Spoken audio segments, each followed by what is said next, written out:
Hello guys, welcome back to our mini blog. Guys ಎಲ್ಲರೂ ಹೇಗಿದ್ದೀರಾ? ಎಲ್ಲರೂ ಸೂಪರ್ ಆಗಿದ್ದೀರಾ ಅಂತ ಅಂದ್ಕೊಂಡು ಇವತ್ತಿನ ಈ ಮಿನಿ ಬ್ಲಾಗನ್ನು ಸ್ಟಾರ್ಟ್ ಮಾಡ್ತಾ ಇದ್ದೀನಿ. ಬನ್ನಿ ಗೈಸ್, ಇವತ್ತೆಲ್ಲಿ ಹೋಗ್ತಾ ಇದ್ದೀವಿ ಅಂದರೆ ನಾವು ಕಾರ್ಕಳಕ್ಕೆ ಬಂದಿದ್ವಿ ಗೈಸ್. ಅಂದರೆ ಊರಿಗೆ ಬಂದಿದ್ದೆ. ಸೊ ಕಾರ್ಲ ಉತ್ಸವವನ್ನು ನೋಡುವ ಅಂತ ಹೇಳಿ ಫಾರ್ ದ ಫಸ್ಟ್ ಟೈಮ್ ನಮ್ಮ ಕಾರ್ಕಳದಲ್ಲಿ ಈ ಒಂದು ಉತ್ಸವ ನಡೀತಾ ಇರೋದು. ಸೊ ತುಂಬ ಚೆನ್ನಾಗಿದೆ ಗೈಸ್, ತುಂಬ ಚೆನ್ನಾಗಿದೆ. ಬಟ್ ಕೆಲವರು ಹೇಳ್ತಾರೆ ಎಲ್ಲ ಕಾಸ್ಟ್ಲಿ ಆಯಿತು ಅಂತ ಹೇಳಿ. ನನಗೇನು ಆ ಥರ ಅನಿಸ್ಲಿಲ್ಲ.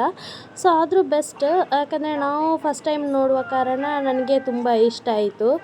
ಅದಕ್ಕೋಸ್ಕರ ನನಗೇನು ಅಷ್ಟು ಕಾಸ್ಟ್ಲಿ ಅಂತ ಅನ್ನಿಸ್ಲಿಲ್ಲ.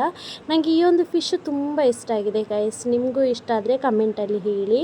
ಹಾಗೆ ಯಾರೆಲ್ಲ ಬಂದಿದ್ದೀರಾ, ಯಾರೆಲ್ಲ ಕಾರ್ಲೋತ್ಸವ ನೋಡಿದ್ದೀರಾ ಅಂತ ಹೇಳಿ ನನಗೂ ತಿಳಿಸಿ ಗೈಸ್.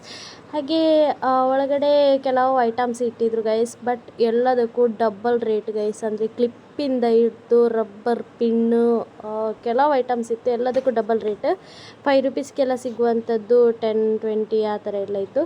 ನಾವು ಕೂಡ ಒಂದು ಗೇಮ್ ಆಟಾಡಿದ್ದೀವಿ ಗೈಸ್, ಬಟ್ ವೀಡಿಯೋ ಮಾಡಲಿಕ್ಕೆ ಆಗಿಲ್ಲ. ಆ್ಯಂಡ್ ಇದೊಂದು ವಾಟರ್ ಅಂತೂ ನಂಗಂತೂ ಇದು ಸಖತ್ತಾಗಿ ಇಷ್ಟ ಆಗಿದೆ ಅಂತ ಹೇಳಿದ್ದು ಗೈಸ್. ನೋಡಲಿಕ್ಕೆ ಚೆನ್ನಾಗಿದೆ. ಆ್ಯಂಡ್ ಅಷ್ಟೇ ಇದು ಏನು ಗಾಳಿ ಫೋರ್ಸಿಗಿದೆ ಅಲ್ವಾ, ವಾಟರ್ ಫುಲ್ಲು ಇದಾಗ್ತಿತ್ತು. ಒಂಥರ ಬೇರೆ ದೇಶಕ್ಕೆ ಹೋಗಿದ್ವಿ ಅಂತ ಹೇಳಿ ಫೀಲ್ ಆಗ್ತಿತ್ತು. ನಾನು ಹೇಳ್ತಿದ್ದೆ ಅಂತ ಇಲ್ಲೆಲ್ಲಾದರೂ ಗೊತ್ತಿಲ್ಲ ಅಂದರೆ ಇಲ್ಲೇ ಕೂತ್ಕೊಳ್ತಿದ್ದೆ ನಾನು ಅಂತ. ಅಷ್ಟು ಚೆನ್ನಾಗಿತ್ತು. ಇದಾದ ನಂತರ ನಾವು ಹೋಗಿದ್ದು ಗೈಸ್ ಫುಡ್ ಸೆಂಟರ್ಗೆ. ಫುಡ್ಡು ಕೂಡ ಓಕೆ, ತುಂಬ ಟೇಸ್ಟಾಗಿತ್ತು. ಆದರೆ ರೇಟ್ ಅಂತೂ ತುಂಬ ಕಾಸ್ಟ್ಲಿ ಅಪ್ಪ. ಅದಾದ ನಂತರ ಸ್ವಲ್ಪ ತಿರುಗಾಡಿ ಆಮೇಲೆ ನಾವು ಹೊರಟಿದ್ದೀವಿ ಗೈಸ್. ಇವತ್ತಿನ ಈ ಒಂದು ಮಿನಿ ಬ್ಲಾಗ್ ಇಷ್ಟ ಆದರೆ ಲೈಕ್ ಮಾಡಿ, ಶೇರ್ ಮಾಡಿ, ಸಬ್ಸ್ಕ್ರೈಬ್ ಮಾಡಿ ಗೈಸ್. ಹಾಗೆ ಕಮೆಂಟ್ ಮಾಡಿ.